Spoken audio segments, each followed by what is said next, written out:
my African vacation. My friends and I decided to take a trip to Africa. I flew straight out of the Pittsburgh International Airport to Cape Town, South Africa. The trip takes a long 35 hours. I finally arrived at Cape Town, South Africa. Our first stop was the Castle of Good Hope. The Castle of Good Hope is Cape Town's oldest building. The Africans feared an attack from the British, so they built a 5-point stone castle. The second stop on our trip is Camps Bay. Many foreigners come to visit Camps Bay for its many attractions. The most popular attraction sites are its beaches, which include hotels, restaurants, and shops. Then we took the aerial cable to Table Mountain. The top of the mountain's flat part is sometimes covered by the orographic clouds. Table Mountain is a great place to hike because it has many paths and different difficulties. Next, I traveled away from the group to Victoria and Alfred waterfront. Prince Alfred, the second son of Queen Victoria, started building the waterfront in 1860. The waterfront has over 450 stores having everything from fashion, homeware, jewelry, leather goods, and audio and visual equipment. It also has a harbor with fishing boats.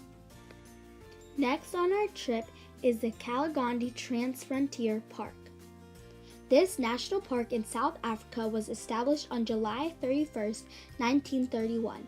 The piece of land that the park sits on is in the Kalahari Desert, consists of red sand dunes, scarce vegetation, some trees, and the dry riverbeds. It has a great selection of animals to see there too. Hyenas are the smallest in the Carnivoria family. They are known for killing 90% of the animals they eat.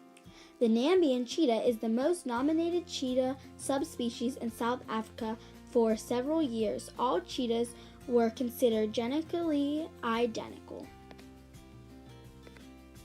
The Transvaal lion is named after the Transvaal region in South Africa. They feed on herbivorous mammals. Next, Kobe National Park. This park is located in Botswana, third largest in the country, being behind Kalahari Game Reserve and Gemsbok National Park. When the park first started, it was the Clown Land where they protected various animals. Buffaloes are extremely sociable animals, therefore they travel in herds. The female horns are less pronounced than the male horns. Zebras' biggest threat is losing their habitat because of farming and being hunted for their skin. The population of zebras is around 750,000. For protection, the defense antelope travel in herds and run quickly. 25 species of antelope are considered endangered. Giraffes travel in small groups, such as half a dozen. Their advantage is they have long necks to watch for their predators.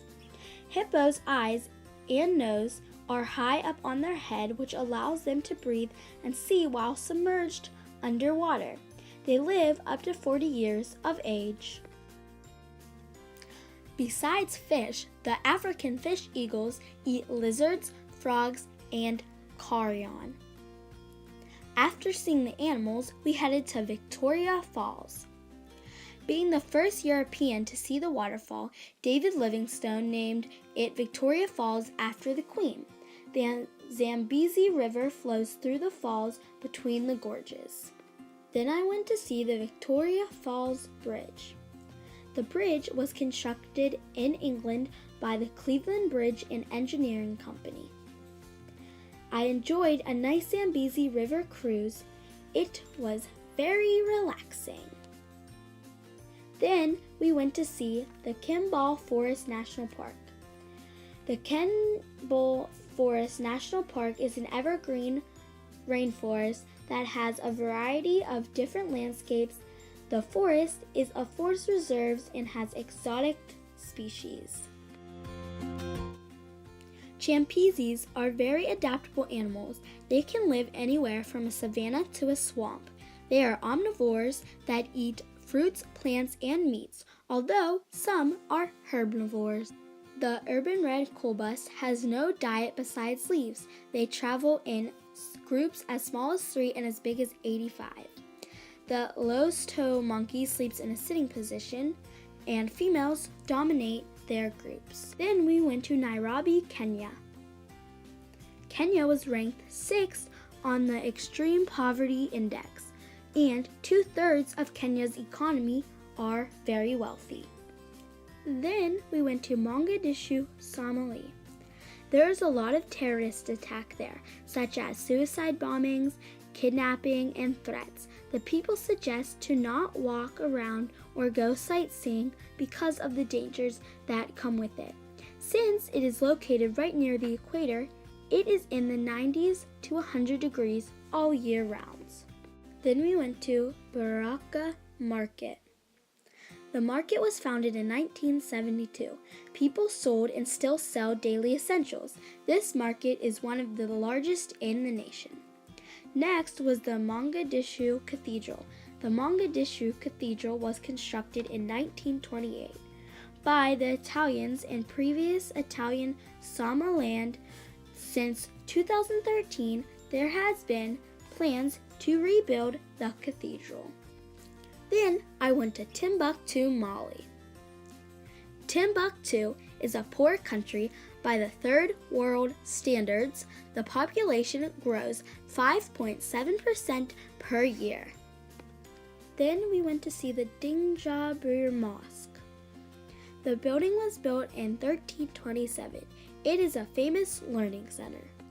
To conclude my journey, here is a map for where we started in Cape Town to where we ended in Timbuktu. That is my amazing African vacation.